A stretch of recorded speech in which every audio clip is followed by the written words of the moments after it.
noite, irmãos e irmãs, que a graça e a paz do nosso Senhor e Salvador Jesus Cristo estejam com todos. Nós cantamos tão lindo agora, esse é o melhor amém que você pode dizer? Amém, assim seja. Bendito seja o nosso Deus, que nos agraciou com o melhor presente que nós não merecíamos ganhar, e Ele nos deu Jesus. Por isso nós estamos aqui nessa noite. Quero convidar a todos que abram a palavra do Senhor na Epístola de Paulo aos Efésios, uma passagem muito conhecida. Certamente você já foi edificado lendo essa passagem, ouvindo pregações, estudos, ministrações em Efésios capítulo 2. Esta carta que o apóstolo Paulo endereçou à igreja de Éfeso, aos crentes da cidade de Éfeso, os nossos irmãos ali, uma carta que traz princípios importantes para nós, da vida da igreja, da vida como devemos viver como comunidade dos santos. O capítulo 1 desta carta tem uma oração maravilhosa, tem uma exaltação a Deus Pai, Deus Filho, Deus Espírito Santo, aonde você vê aí desde o verso 3 até o versículo 14, depois nós vemos Paulo orando, como era do seu costume, orar pelas igrejas, orar pelos irmãos, e ele faz isso aí, está registrado dos versos 15 até o final do capítulo 1. Mas nessa noite, nós leremos todos juntos os versos 1 a 10 do capítulo 2. Eu quero também desafiar a toda a igreja que continue depois a leitura. Quem sabe ao longo dessa semana você termine de ler Efésios, 6 capítulos, e você será edificado com a leitura desta carta a partir do verso 11, mas hoje e agora leremos até o versículo de número 10. Efésios 2, de 1 a 10. Deus abençoe aqueles que nos acompanham pela transmissão da nossa igreja, pela internet, pelas nossas plataformas, aonde você estiver, que Deus também fale ao seu coração neste momento. Vamos ler, igreja? Ele vos deu vida, estando vós mortos nos vossos delitos e pecados, nos quais andastes outrora, segundo o curso deste mundo, segundo o príncipe da potestade do ar, do espírito que agora atua nos filhos da desobediência, entre os quais também todos nós andamos outrora, segundo as inclinações da nossa carne, fazendo a vontade da carne e dos pensamentos. E éramos por natureza filhos da ira, como também os demais. Mas Deus, sendo rico em misericórdia, por causa do grande amor com que nos amou, e estando nós mortos em nossos delitos, nos deu vida juntamente com Cristo. Pela graça sois salvos, e juntamente com Ele nos ressuscitou, e nos fez assentar nos lugares celestiais em Cristo Jesus, para mostrar nos séculos vindouros a suprema riqueza da sua graça, em bondade para conosco em Cristo Jesus. Porque pela graça sois salvos, mediante a fé, e isto não vem de vós, é dom de Deus, não de obras para que ninguém se glorie. Pois somos feitura dele, criados em Cristo Jesus para boas obras, as quais Deus de antemão preparou para que andássemos nelas. Amém. Vamos orar mais uma vez? Bendito Deus, que o Senhor continue se agradando do culto que estamos prestando a Ti nesta noite. Receba no Teu trono de graça como aroma suave os hinos, os cânticos, as leituras que fizemos, as orações dos Teus servos. E agora, ó Deus, ilumina-nos com o Teu Santo Espírito, para que entendamos o ensinamento do Senhor nessa noite, a partir desse texto tão lindo, tão profundo, da carta de Paulo aos Efésios, no capítulo 2. Edifica-nos, ó Deus, nós oramos em nome de Jesus. Amém. Antes e depois. Certamente na nossa caminhada nós temos sempre um antes e um depois, coisas corriqueiras do nosso dia a dia.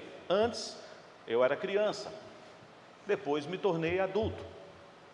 Antes eu só estudava, depois eu passei talvez a estudar e a trabalhar. Antes eu era solteiro, depois eu me casei. E assim você poderia colocar muitas outras coisas entre o antes e o depois na sua vida. Há um servo de Deus do passado chamado Jó, que depois de toda a experiência que ele passou com Deus, ele também disse isso: antes eu te conhecia só de ouvir, mas depois os meus olhos te veem. Há um personagem também no Novo Testamento, o autor humano dessa carta, chamado na época Saulo de Tarso, que antes da experiência de Damasco, quem era ele? O perseguidor, o terrível, o implacável, que perseguia os crentes. Mas depois do encontro com Jesus na estrada de Damasco, Saulo de Tarso se tornou de perseguidor da igreja, ele passou a ser perseguido por causa do Evangelho. Todos nós, amados irmãos e irmãs, temos um antes e um depois. Quero te fazer uma pergunta: em que fase você está hoje? Antes de Cristo ou depois de Cristo? Talvez você diga: pastor, o senhor sabe que nós somos crentes, o senhor nos conhece, o senhor sabe que nós somos membros dessa igreja, então acho que essa pergunta está fora de ordem. Não cabe essa pergunta para o auditório que o senhor está pregando, se tem alguém aqui que ainda está vivendo antes de Cristo, sendo que a grande maioria já vive depois que Cristo transformou a sua vida. Eu creio nisso. Mas é possível que essa noite aqui tem alguém ainda vivendo a fase do antes, que ainda não conhece a Jesus, que ainda não entregou a sua vida a Jesus, que ainda não passou pelo genuíno novo nascimento, que não é promovido por nós, mas por Deus. Por isso, talvez nessa noite você tenha entrado aqui ainda na fase do antes, mas você pode retornar para sua casa dizendo: agora eu faço parte do time do depois. Depois que Cristo me salvou, depois que Cristo me alcançou com a sua graça. O apóstolo Paulo, escrevendo aos Efésios, nessa parte que nós lemos, ele vai nos ensinar coisas lindas, coisas maravilhosas, e eu espero em Deus que ao sairmos daqui nessa noite, você saia daqui glorificando a Deus por esse presente maravilhoso que nós recebemos, a salvação eterna. E você pode ter certeza, não existe um bem maior, não existe uma graça maior, não existe uma dádiva maior do que ser salvo em Cristo Jesus.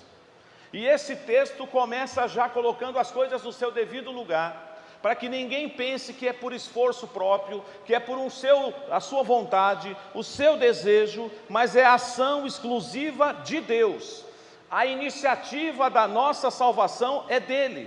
Ele escolheu a salvação, Ele planejou a salvação, Ele realizou a salvação, Ele nos escolheu antes da fundação do mundo, Ele chamou os seus. Por isso que o versículo 1 começa dizendo assim: Ele vos deu vida. Não é outra coisa que dá vida a um homem e uma mulher, a não ser Ele. Então esse texto, só se começássemos a trabalhar nessa noite essa frase, teríamos aqui certamente 1 hora para trabalharmos as páginas das Escrituras sobre essa frase: Ele vos deu vida. Sabe por que você está aqui, querido irmão, querida irmã? Porque Ele vos deu vida. E não é vida biológica. Todos nós aqui estamos vivos. Mas quando Adão e Eva tropeçaram lá no paraíso, e eles pecaram contra o Senhor, e Deus havia avisado Adão inicialmente, certamente Adão falou isso para sua esposa: não podem comer do fruto da árvore do conhecimento do bem e do mal, porque do dia em que vocês comerem, certamente morrereis. De que morte ele estava falando? Não era física, porque quando Adão e Eva comeram do fruto, eles não caíram mortos no chão, mas eles morrem espiritualmente, são separados, destituídos da glória de Deus. E de Adão para cá, todos pecaram. Todos nós estamos mortos dos nossos delitos e pecados. Claro que eu estou falando ainda na condição de pensar no estágio anterior, quando éramos ainda perdidos pecadores. Mas veio a palavra de Deus e nos diz nessa noite, além de tudo que já foi lido lá em Romanos: Ele vos deu vida. Meu irmão, minha irmã, não há nenhum valor em mim, não há nenhum valor em você, não há nenhum mérito em nós para que merecêssemos essa dádiva de Deus. Ele nos deu vida. Você está aqui hoje, você cantou bonito até agora, você participou deste culto até este momento, porque Ele vos deu vida. Não se esqueça disso, jamais. Mas Ele te deu vida por quê? Porque você estava morto. Você estava morto, você estava morta. A palavra de Deus diz, e eu acabei de relatar, de registrar o que já aconteceu lá no início, mas ele diz na sequência do verso 1, Ele vos deu vida, estando vós mortos nos vossos delitos e pecados. Irmãos, o pecado realmente é algo terrível. Nós não devemos nem de brincadeira flertar com o pecado. O pecado ofende a Deus. O pecado entristece o Espírito Santo de Deus. Por isso que quando nós pecamos, nós precisamos da graça, da misericórdia, e nós precisamos correr para os braços do Pai e clamar por perdão. Há muitas pessoas que não estão nem aí para o pecado, porque elas estão mortas, elas estão insensíveis ao toque de Deus. Para aqueles que já passaram pela transformação do Evangelho, você sabe que quando eu peco, quando você peca, quando nós pecamos, nós nos entristecemos, nós reconhecemos que erramos o alvo, que não acertamos, não atentamos contra a palavra de Deus, mas o Espírito Santo de Deus coloca em nós arrependimento e nós corremos para os braços do Pai. Mas há muitas pessoas que ainda estão mortas. Talvez tenha algum irmão, alguma irmã nessa noite aqui que é recém-convertido, está dando os primeiros passos no Evangelho. Mesmo você, meu irmão, minha irmã, que já está no Evangelho há muitos anos, você não pode se esquecer jamais de que um dia nós estávamos mortos nos nossos delitos e pecados, mas Ele nos deu vida. Gosto muito do ministério de Jesus, dos milagres que Jesus fez, e um que me chama muito a atenção é a ressurreição de Lázaro. Lázaro está sepultado já há 4 dias. Jesus, aparentemente, aos nossos olhos, chegou atrasado. Marta se queixa, Maria chora. Jesus vai até onde Lázaro está sepultado e ele pede para os homens removerem a pedra. E o que é que Jesus fala para Lázaro? Lázaro, sai para fora! E o morto reviveu. Foi isso que aconteceu um dia comigo e com você. Um dia Jesus também gritou o seu nome, um dia Jesus também chamou você pelo seu nome e disse: vem para fora, sai da morte espiritual, porque eu vos dou vida. E te dou vida em abundância, não é uma vida qualquer.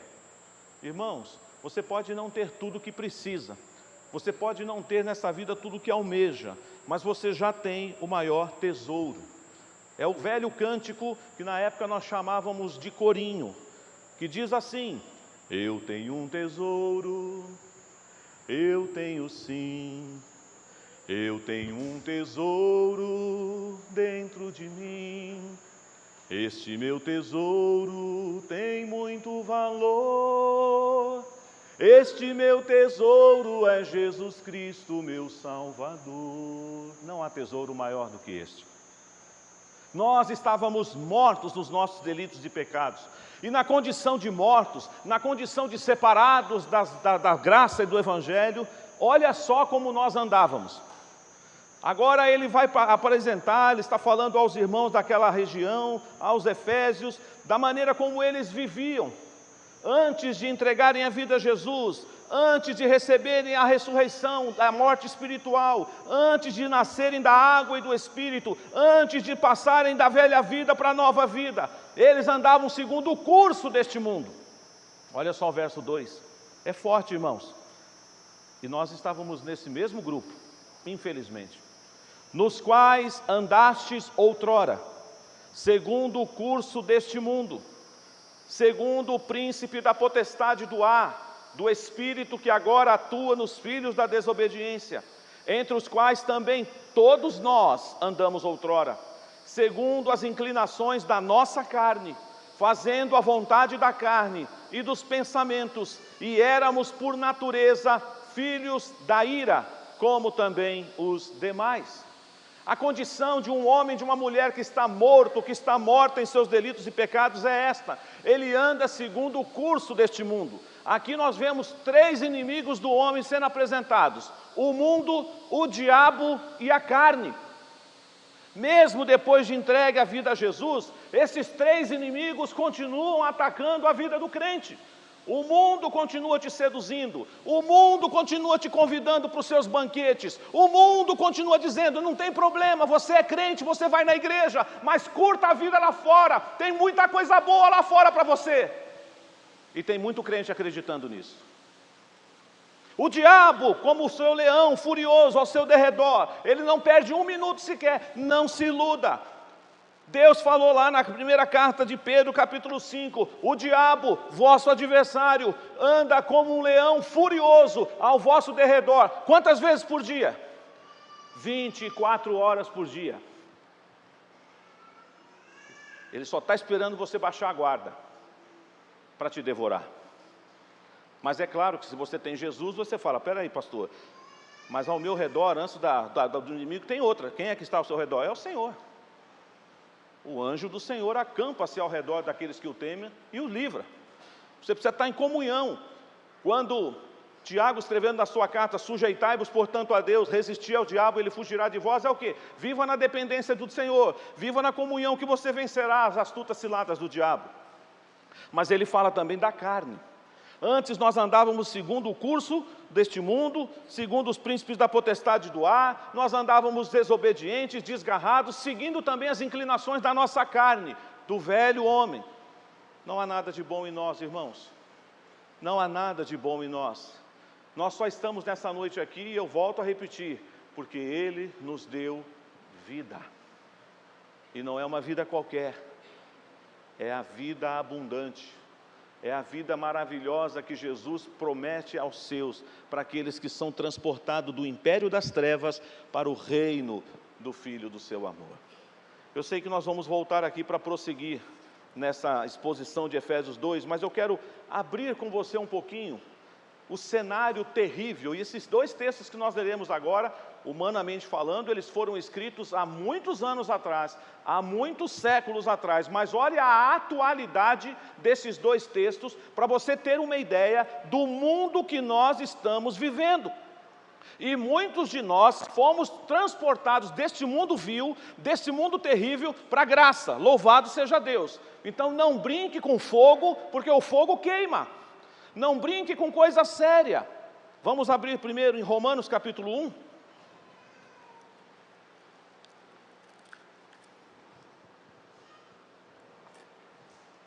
Romanos capítulo 1. Olha só o que nos diz a partir do verso 18. E vamos até o versículo 27. Acompanhe a leitura, por favor, mas esteja atento à palavra urgente que o Senhor nos traz nessa noite, nesse texto. Ligando com o texto que nós estamos lendo em Efésios 2. Das pessoas que estão andando segundo o curso deste mundo, escravas do diabo, escravas do pecado, segundo as inclinações da carne. Versículo 18 de Romanos 1. A ira de Deus se revela do céu contra toda a impiedade e perversão dos homens, que detêm a verdade pela injustiça. Porquanto o que de Deus se pode conhecer é manifesto entre eles, porque Deus lhes manifestou. Porque os atributos invisíveis de Deus, assim o seu eterno poder, como também a sua própria divindade, claramente se reconhecem desde o princípio do mundo, sendo percebidos por meio das coisas que foram criadas. Tais homens são, por isso, indesculpáveis, porquanto, tendo conhecimento de Deus, não o glorificaram como Deus, não lhe deram graças, antes se tornaram nulos em seus próprios raciocínios, obscurecendo-lhes o coração insensato. Inculcando-se por sábios, tornaram-se loucos, e mudaram a glória do Deus incorruptível em semelhança da imagem de homem corruptível, bem como de aves, quadrúpedes e répteis. Por isso, Deus entregou tais homens à imundícia, pela consciência do seu próprio coração, para desonrarem o seu corpo entre si, pois eles mudaram a verdade de Deus em mentira, adorando e servindo a criatura em lugar do Criador, o qual é bendito eternamente. Amém. Por causa disso, Os entregou Deus a paixões infames, porque até as mulheres mudaram o modo natural de suas relações íntimas por outro contrário à natureza. Semelhantemente, os homens também, deixando o contato natural da mulher, se inflamaram mutuamente em sua sensualidade, cometendo torpeza, homem com homem, e recebendo em si mesmos a merecida punição do seu erro. Essa passagem que hoje alguns pregadores até têm medo de falar, de pregar, por causa das consequências que podemos sofrer por falar a verdade, é um alerta de Deus. Andar segundo o curso deste mundo, andar segundo o curso do príncipe da potestade do ar, andar segundo as inclinações da carne, é muitas vezes dar vazão a este mundo pecaminoso que nós estamos vivendo aí fora. Segunda passagem, segunda carta de Paulo a Timóteo, capítulo 3. Quando eu leio essas palavras de Paulo aqui, escrevendo ao seu filho na fé, Timóteo, parece que eu estou lendo as manchetes dos jornais dos nossos dias. 2 Timóteo, capítulo 3, verso 1. Sabe, porém, isto: nos últimos dias sobrevirão tempos difíceis, pois os homens serão egoístas, avarentos, jactanciosos, arrogantes, blasfemadores, desobedientes aos pais, ingratos, irreverentes, desafeiçoados, implacáveis, caluniadores, sem domínio de si, cruéis, inimigos do bem, traidores, atrevidos, enfatuados, mais amigos dos prazeres que amigos de Deus, tendo forma de piedade, negando-lhe entretanto o poder. Foge também destes, pois entre estes se encontram os que penetram sorrateiramente nas casas e conseguem cativar mulherinhas sobrecarregadas de pecados, conduzidas de várias paixões, que aprendem sempre e jamais podem chegar ao conhecimento da verdade. E do modo porque Janes e Jambres resistiram a Moisés, também estes resistem à verdade. São homens de todos corrompidos na mente, réprobos quanto à fé. Eles, todavia, não irão avante, porque a sua insensatez será a todos evidente, como também aconteceu com a daqueles. Duas passagens, irmãos, dentre tantas outras que nós poderíamos ler nessa noite, que mostra aquilo que outrora nós vivíamos. Talvez você diga: não, pastor, o senhor não me conhece, eu nunca andei por esses caminhos, não. Eu sou uma pessoa que eu fui de uma boa educação. Eu sei, queridos, mas nós devemos tomar um cuidado, porque às vezes nós até criamos umas categorias de pecadores, sabe? Não, eu sou pecador, pastor, mas eu sou um pecador classe A. Sabe, pastor, eu não sou pecador classe C. Eu vim de uma estirpe melhor, pastor. Eu nunca roubei, eu nunca usei droga, eu nunca usei meu corpo na prostituição. Não, eu sou um pecador classe A, pastor. Queridos, não tem isso não, tá? Todos pecaram. Eu sei que é forte o que eu vou dizer aqui, mas sem Cristo, entenda o que eu vou dizer, sem Cristo em nossas vidas, nós somos idênticos ao pior bandido que está lá fora agora. Sem Jesus, você é do mesmo estilo, da mesma qualidade do que está perdido lá fora agora, acabando com a vida dele, porque ele está morto e nós estávamos mortos também. Porque senão a gente vai criar aqui uma divisão que a Bíblia nunca ensinou isso. A Bíblia não diz: não, você que teve uma boa educação, papai e mamãe não era crente, mas ensinou boas maneiras, você que é um bom homem, você que é uma boa mulher, só era pecador, só era morto nos seus delitos e pecados, mas estava morto. É bem verdade que existem pessoas que estão andando por aí pecando no atacado, não é nem no varejo, sem freio. Quando a Bíblia diz lá em Romanos que Deus entregou os homens a tais paixões, não vai cair na besteira de achar que foi Deus quem fez o homem pecar. Não, não. Deus só chegou e falou assim: olha, eu vou tirar o freio, eu vou soltar as rédeas. E o homem praticou todo tipo de malignidade. Mas isto, queridos, só para ilustrar para nós quem nós éramos antes de Cristo. Mas e agora? Agora que você é de Jesus, agora que você recebeu a bendita salvação, agora que Ele vos deu vida, agora em que Ele te transformou, agora em que você participou da sua morte e também participou semelhantemente da sua ressurreição, olha o que a palavra de Deus diz, lembrando que a iniciativa toda de quem é? Dele. Ele vos deu vida. E olha o que nos diz o verso 4. Mas Deus. Esse mas Deus aí também é uma coisa muito linda. Por mais que o homem tenha andado do jeito torto, pecado, a gente pode às vezes evangelizar uma pessoa e às vezes você fala assim, meu Deus, acho que esse aqui não tem conserto, não há esperança para essa mulher, não há esperança para esse rapaz, ele acabou com a vida dele, mas você tem que lembrar que Efésios capítulo 2, verso 4, tem um versículo que começa assim, mas Deus, vamos repetir todos juntos? Mas Deus, o que é que ele fez? Mas Deus, sendo rico em misericórdia, por causa do grande amor com que nos amou, e estando nós mortos em nossos delitos, nos deu vida juntamente com Cristo, pela graça sois salvos. Mas Deus te alcançou, meu irmão, mas Deus te salvou, minha irmã. E talvez nessa noite Ele esteja buscando outros que estão aqui, porque há um antes e um depois. Antes você estava o quê?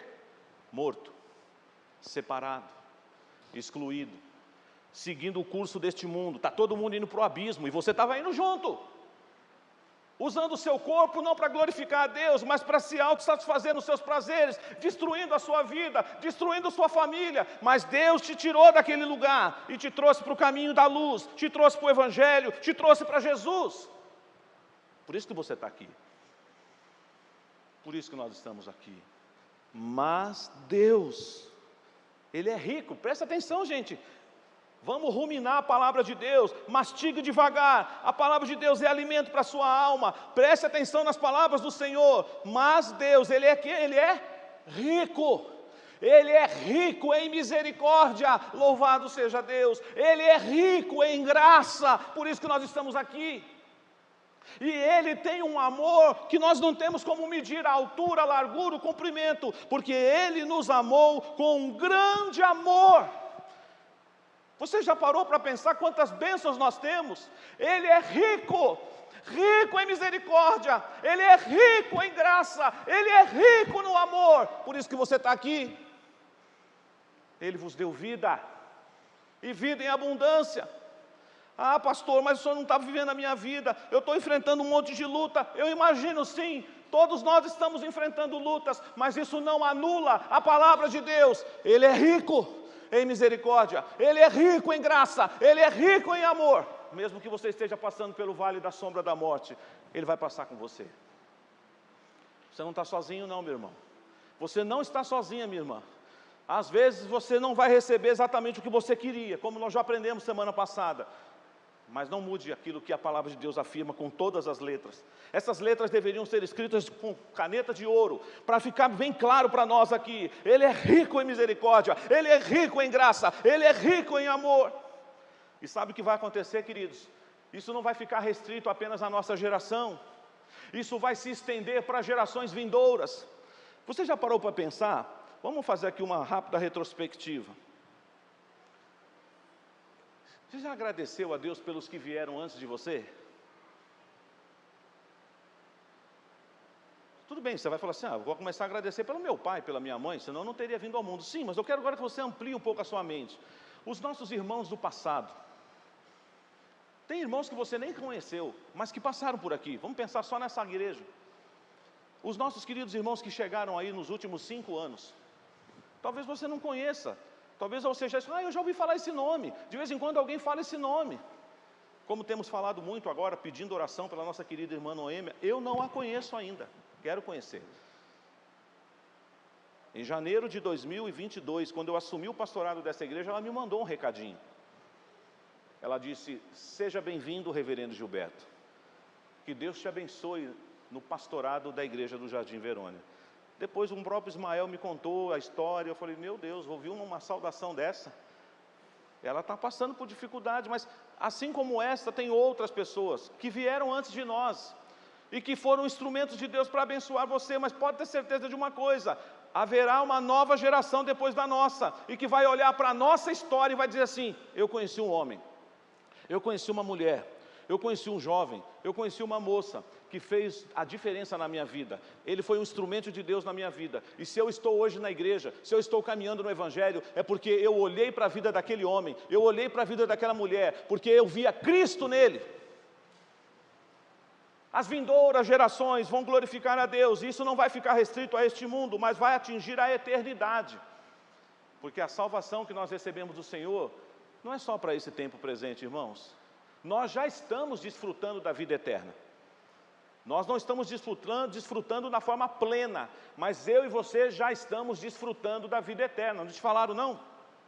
Você já está vivendo as benécias do céu. Mas eu não fui para o céu ainda, pastor. Mas aqui na terra já é céu. Era o inferno, mas agora é céu. Não é isso que nós cantamos no hino sacro? Oh, aleluia! Sim, eu sei, é céu fruir, perdão aqui. Na terra ou no mar, por onde eu for, com o Senhor, é céu ali. O que é que torna a sua casa um pedacinho do céu? Jesus. Irmãos, Ele nos deu vida, Ele te deu vida, e nessa noite o Senhor está falando, e o Espírito Santo de Deus que aplica, que nos convence da justiça, da verdade, do juízo, Ele está aplicando essa mensagem no coração nosso, para relembrarmos, nós que outrora estávamos mortos, perdidos, e se porventura há alguém que está nessa situação aqui, o Senhor pode fazer ressurreição nessa noite. Ele pode ressuscitar pessoas que estão mortas espiritualmente. Porque é estranho dizer isso, mas é um fato. Tem pessoas que podem estar na igreja há muitos anos, frequentadores assíduos, mas não nasceram de novo ainda. São religiosos, bons religiosos, mas ainda não passaram pelo novo nascimento, por uma transformação genuína do Evangelho. Mas nessa noite, mais uma vez, a voz do Evangelho está sendo anunciada aqui. Jesus está dizendo para você, eu tenho uma vida diferente para te oferecer. Diferente da que o mundo te ofereceu. Diferente do que as drogas, os vícios, as coisas lá fora e os prazeres te oferecem. Eu tenho uma vida que tem um nome. É Jesus. O caminho, a verdade e a vida.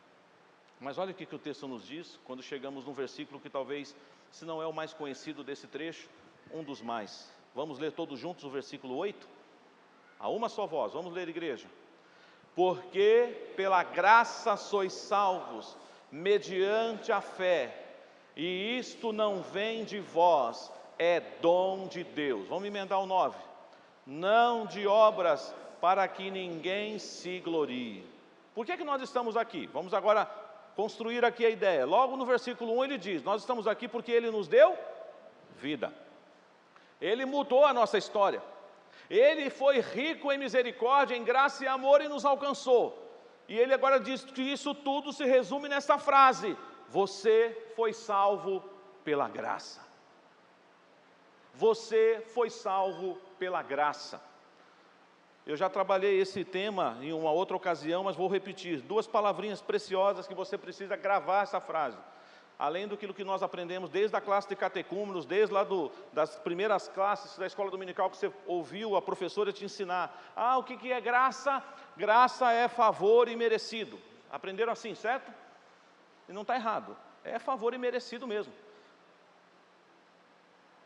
Você pode ter certeza que você não merece a salvação. Eu não mereço. E merecida a vida, não foi isso que nós cantamos essa noite?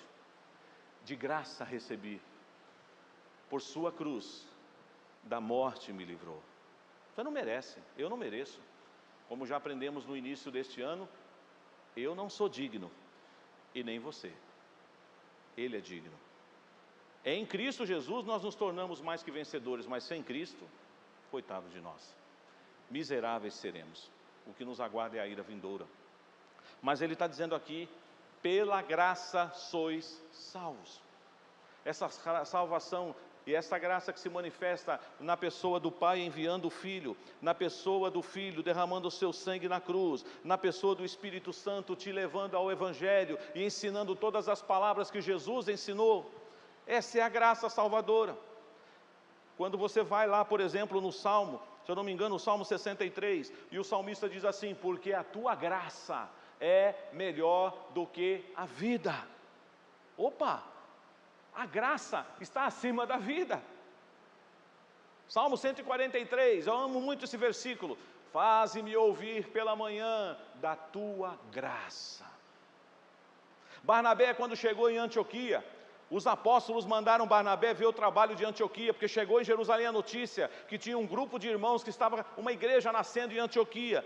Aí eu acho lindo aquele texto, a palavra de Deus diz ali em Atos, que quando Barnabé chegou em Antioquia, o que ele viu primeiro?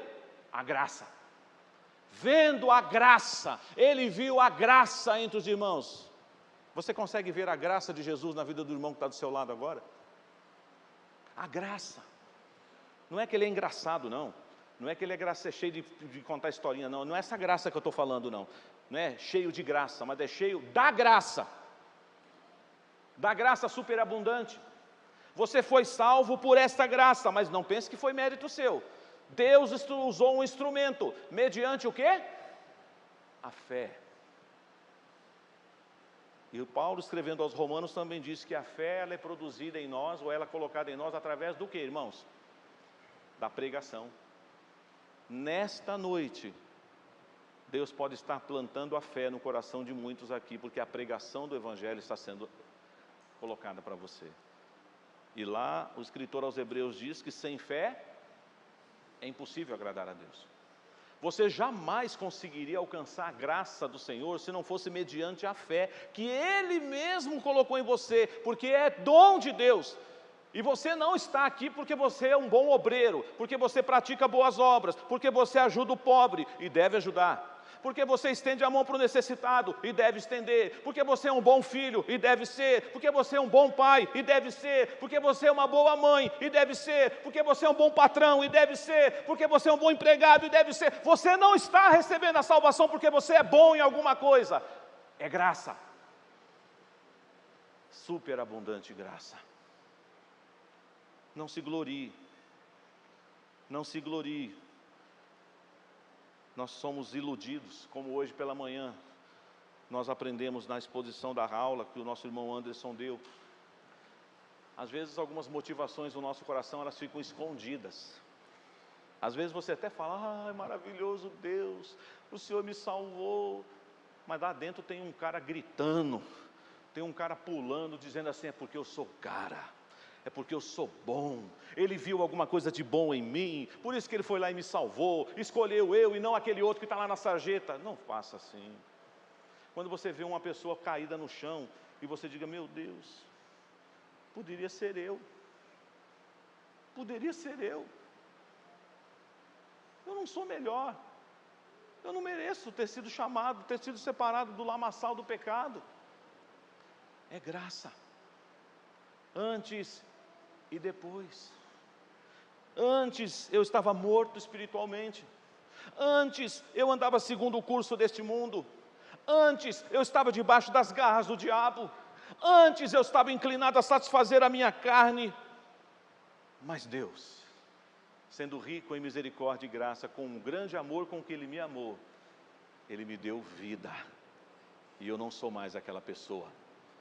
Agora eu vivo na presença de Deus, agora eu pertenço à família da fé, agora eu faço parte do corpo de Cristo, agora eu estou aguardando a volta gloriosa de Jesus. Mas aí talvez você diz, até aqui pastor, tudo foi ação de Deus. É verdade, e vai continuar, porque até quando nós entramos em ação, que é o processo da nossa santificação, nós só vamos conseguir nos santificar, porque Ele nos dará os meios. O versículo 10 parece que está em contradição com o que foi lido no 9, mas não está.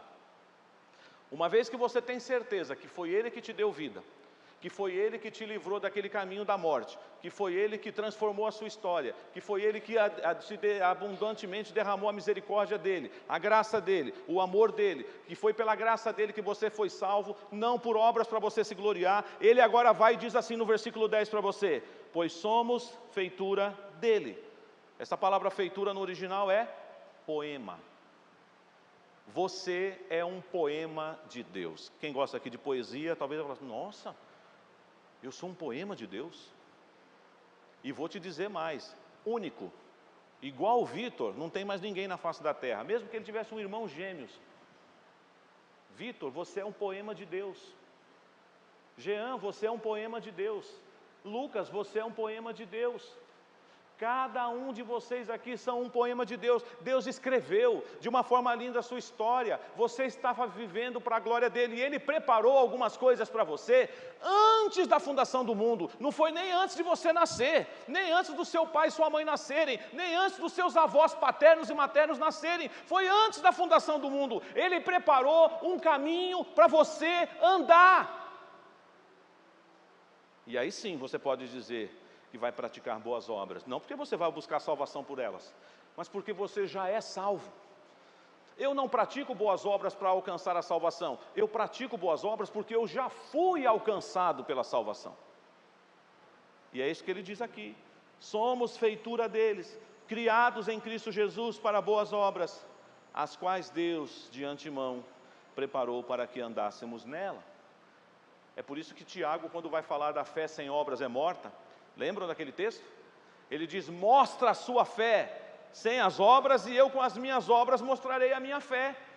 Como é que você pode dizer que é um homem cheio de fé, uma mulher cheia de fé? Chega um irmão perto de você e abre o coração e chora e diz que está vivendo um problema sério, e você dá um tapinha nas costas dele e diz: vai em paz, meu irmão, eu vou orar por você. Como assim? Será que a gente vai conseguir colocar a cabeça no travesseiro e falar assim: aquele irmão falou que não tem comida, e eu só falei para ele: vai em paz? Obras, porque agora eu já sou salvo, porque agora eu já sou de Jesus, antes e depois. Antes eu era um miserável perdido, mas agora em Cristo Jesus, Ele declara que eu sou membro do seu corpo, membro da sua família. Jesus é o nosso irmão mais velho, e você faz parte da igreja, do corpo vivo do Senhor Jesus, antes e depois. Talvez você já tenha lido esse texto, e certamente lerá mais vezes ainda, mas toda vez que você passar por aqui, leia com calma. Fala assim: como assim, Senhor? O Senhor me deu vida. É muito forte isso. A minha mente não consegue alcançar essa profundidade, essa verdade dos céus.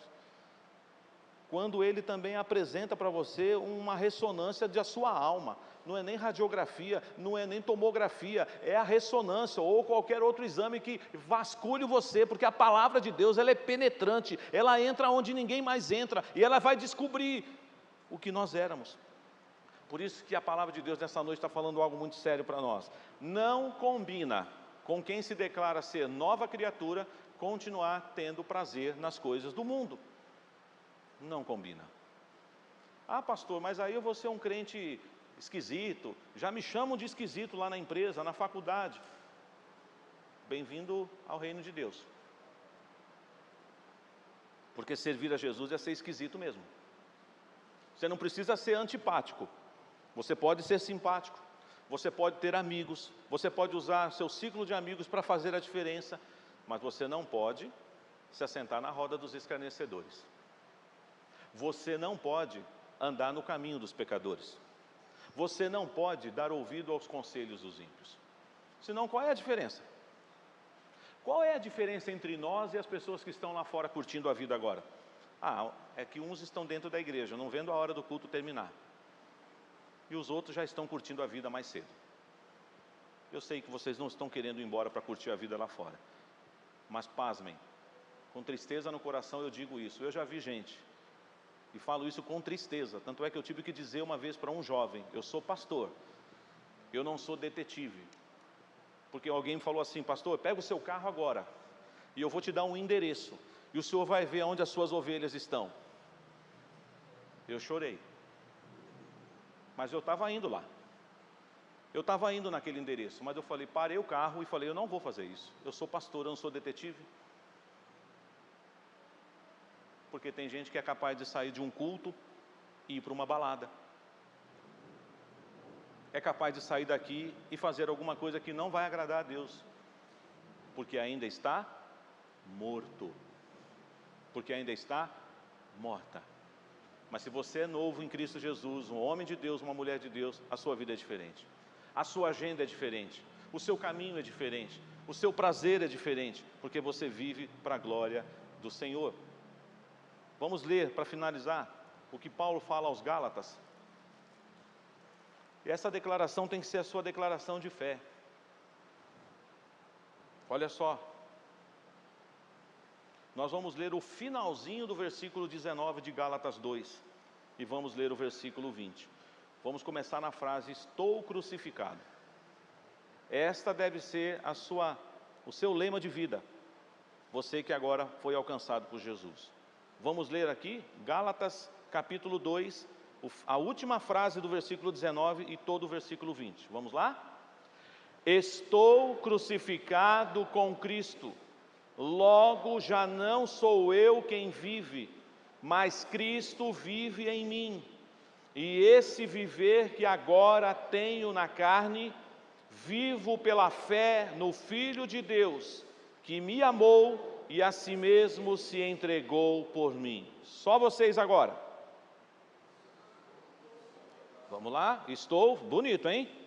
Estou crucificado com Cristo, logo já não sou eu quem vive, mas Cristo vive em mim. E esse viver que agora tenho na carne, vivo pela fé no Filho de Deus, que me amou e a si mesmo se entregou por mim. Esse deve ser o nosso lema. Acorde todas as manhãs dizendo isso: eu estou crucificado. Não sou mais eu quem vive, Cristo vive em mim. Então hoje eu vou trabalhar e lá onde eu vou chegar no meu setor, eu vou fazer a diferença. Vou ser talvez um bom funcionário, vou cumprir os meus deveres e as oportunidades que Deus me der, eu não vou fechar a boca, eu vou falar de Cristo. Eu sou um universitário, então quando você estiver lá no campus da sua universidade, falando com os amigos, vai ter muita gente louca lá, mas você vai fazer a diferença lá, porque você tem Jesus no coração. Eu trabalho num bairro, ou eu moro num condomínio, e é muita gente, você vai fazer a diferença lá, e é onde Deus te levar. Porque Ele vos deu vida, e pela graça, nós fomos salvos. Aleluia! Louvado seja o nome do nosso Deus. Amém.